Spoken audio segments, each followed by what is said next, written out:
की वार्ता हो गई है, परंतु जब सरकार किसानों की बात समझने को राजी नहीं है, अब क्यों उम्मीद लगा रहे हैं आप सरकार मान जाएगी?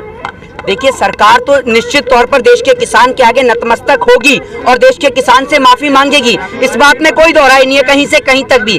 देश के किसान के आगे देश की सरकार को निश्चित तौर पर झुकना पड़ेगा, क्योंकि ये देश का किसान है और ये वो देश का किसान है जो बंजर भूमि पे भी अनाज पैदा करना जानता है। हम जानते हैं, आप जानते हैं देश का किसान है, वो नहीं जानते, वो तो नकली घोषित कर चुके हैं। क्यों नहीं जानते? अरे ये सब जानते हैं देश का किसान। आप एक बात मुझे बताइए, प्रधानमंत्री जी अपने आप को स्वयं जगह जगह जाकर वो सेना में भर्ती होने की बात करते हैं, डॉक्टर बनने की बात करते हैं। वो अब तक डॉक्टर या सेना में भर्ती नहीं हुए ना, लेकिन पूरा देश जानता है कि वो एक चाय वाले हैं। पूरा देश जानता है ना, अब वो से बदल थोड़ी सकते हैं। नहीं जानते, चाय वाले से वो मुख्यमंत्री बने, मुख्यमंत्री से प्रधानमंत्री बनना कितना लंबा प्रयास रहा है, कुछ ज्यादा ही प्रयास रहा है। हाँ, तो आप एक काम कहिए ना, संघर्ष की राह में आप भी अपने पिताजी से कहिए, वो क्यों दूर खड़े हुए हैं। अपने पिताजी से कहिए छोड़ देंगे अपने माताश्री को और वो भी संघर्ष की राह पे निकल जाएंगे। मतलब अपनी घरवाली को छोड़ना संघर्ष की राह है, तो पूरा देश अपनी घरवाली को छोड़ के संघर्ष की राह पे क्यों नहीं आता? आप अकेले ही संघर्षहीन बनने, आप एक बार चेक करके देखिए, फिर उसके बाद आपको पता चलेगा। प्रधानमंत्री नरेंद्र मोदी जी जिस समय चुनाव लड़ रहे थे, चुनाव आयोग की वेबसाइट पे उन्होंने ये भी एक्सेप्ट नहीं किया था कि मैं शादीशुदा हूँ। एक व्यक्ति का नामांकन रद्द हो जाता अगर वो उसमें कुछ ना भरे, लेकिन प्रधानमंत्री जी प्रधानमंत्री भी बनते हैं, मुख्यमंत्री भी बनते हैं।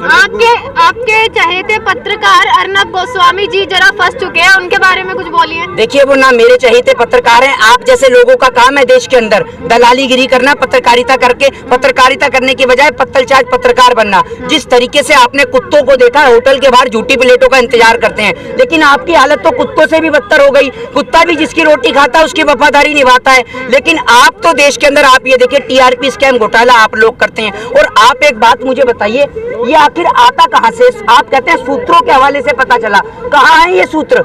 बताएंगे आप जरा, ये सूत्र हैं कहाँ?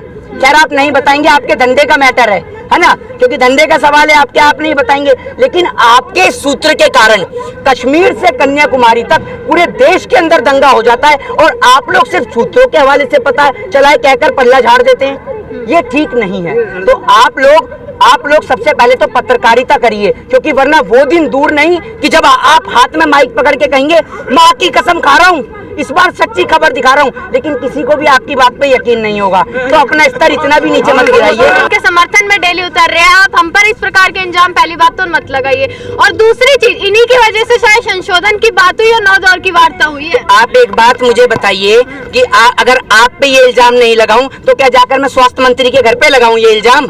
ये बताइए ना, आप ही तो वकालतगिरी कर रहे हैं यहाँ पर सरकार की, वरना आप लोगों का काम है देश के किसान से पूछना कि किसान को क्या क्या समस्या है। आपने कभी देश के प्रधानमंत्री जी से प्रश्न करा है कि अगर आज देश के अंदर देश की इकोनॉमी गिर रही है तो उसका जिम्मेदार कौन है? देश के अंदर बहन बेटियों के साथ बलात्कार हो रहा है तो उसका जिम्मेदार कौन है? आपने प्रधानमंत्री जी से पूछा कि देश के किसान सड़कों पर बैठे हुए हैं, लेकिन आपको दिखाई नहीं देता।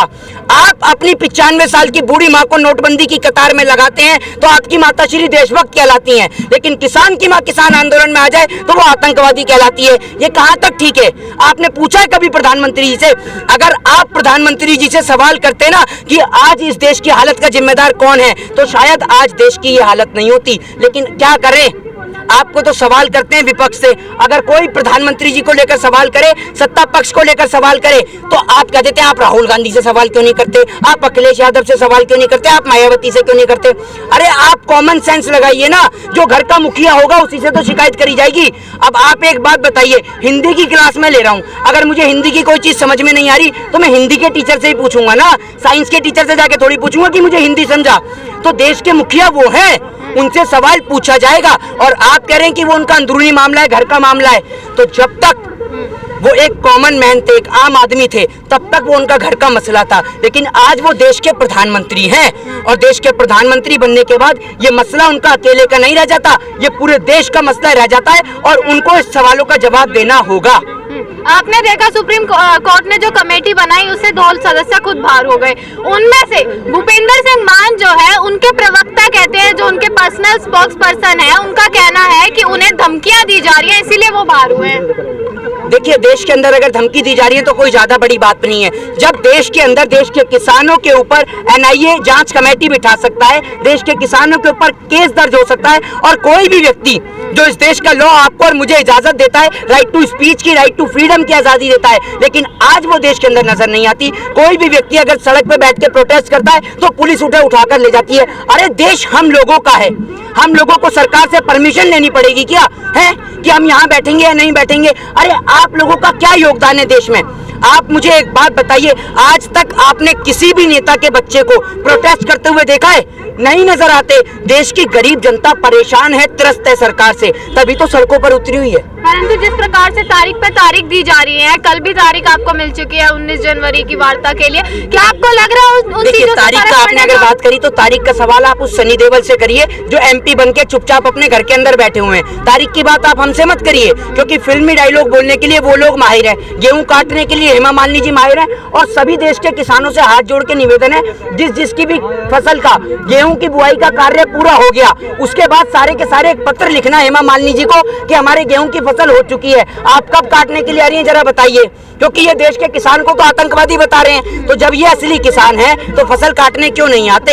आइए ना फसल काटने के लिए। आपको लग रहा है ट्रैक्टर रैली हुई, इतने प्रयास किसान ने किए, शांतिपूर्वक प्रदर्शन कर रहे हैं, कुछ असर पड़ रहा है? डर रही है सरकार कहीं ना कहीं, आपको लग रहा है? आप एक बात मुझे बताइए, अगर सरकार नहीं डरती, अगर एक बात मुझे बताइए, सरकार नहीं डरती तो क्यों गठित करती टीम?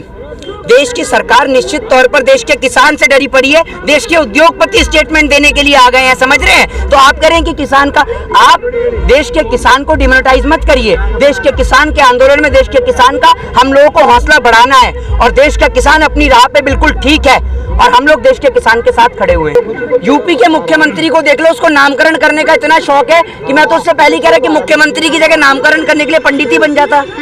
आप ये देखो, जो व्यक्ति अपना ही नाम बदल चुका है, उसका नाम था अजय सिंह बिष्ट, अपना नाम बदल के रख लिया योगी आदित्यनाथ, अभी पूरे देश का नाम बदलने में लगा है। उस व्यक्ति से अगर आप प्रश्न करो ना कि भाई यहाँ पर देश का किसान परेशान है, दिसंबर की ठंड हो रही है, तो वो कुछ नहीं कर सकता सिवाय इसके कि दिसंबर का नाम बदल के जून कर दे। उसके पास कुछ और नहीं है, समझ रहे हैं आप किस यूपी पुलिस की बात करते हैं? यूपी में आपको लॉ एंड ऑर्डर नजर आता है? कहीं नजर आता है? 144 जब मर्जी आप लगा देते हैं, अघोषित इमरजेंसी आप देश के अंदर लगा देते हैं, तो कहीं भी लॉ एंड ऑर्डर, लोकतांत्रिक देश भारत के अंदर लोकतंत्र डेमोक्रेसी मुझे तो कहीं नजर नहीं आ रही है। अगर आपको नजर आती है तो मुझे बताइए।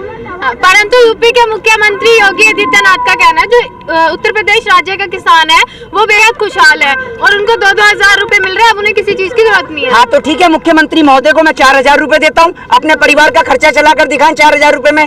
10,000 का तो वो वही पहन लेते हैं कपड़े, उनके वैसे ही खर्चे हो जाते हैं खाने पीने पे। एक दिन का खर्चा है इनका लाखों रुपए नेताओं का, मंत्रियों का, और जो किसान को 2,000 रुपए देके ढोल की तरह ढिंडोरा पीटने में लगे हैं। ये 2,000 रुपए क्या अपने घर से चाय का ठेला लगा के बेच के लेके आए थे क्या, जो 2,000 रुपए का एहसान दिखाने में लग रहे हैं? ये भाई 2,000 रुपए तो ये ऐसे ही खर्च कर देते हैं। जब प्रधानमंत्री जी 10 लाख का सूट पहन लेते हैं, 1.5 लाख का चश्मा लगा लेते हैं, आप 2,000 रुपए में गिनाने में लग रहे हैं। करोड़ों रुपए का तो इनको भाजपा का कार्यालय बन गया और आप 2,000 रुपए की बात कर रहे हैं। ये इनके बाप दादा को हिंदुस्तान को दहेज में थोड़ी लेके आए हैं, जो हिंदुस्तान की संपत्ति को बेचने में लग रहे हैं। कोई दहेज में लेके आया है हिंदुस्तान को तो बताए वो। किसान नेता कह रहे हैं कि ये जो ट्रैक्टर रैली जो जाएगी उसको भगवान भी नहीं रोक सकते।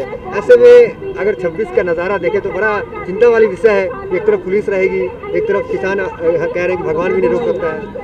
तो उसमें चिंता वाला विषय है कि आप मुझे ये बताइए, आपको काय बात की चिंता नजर आ रही है?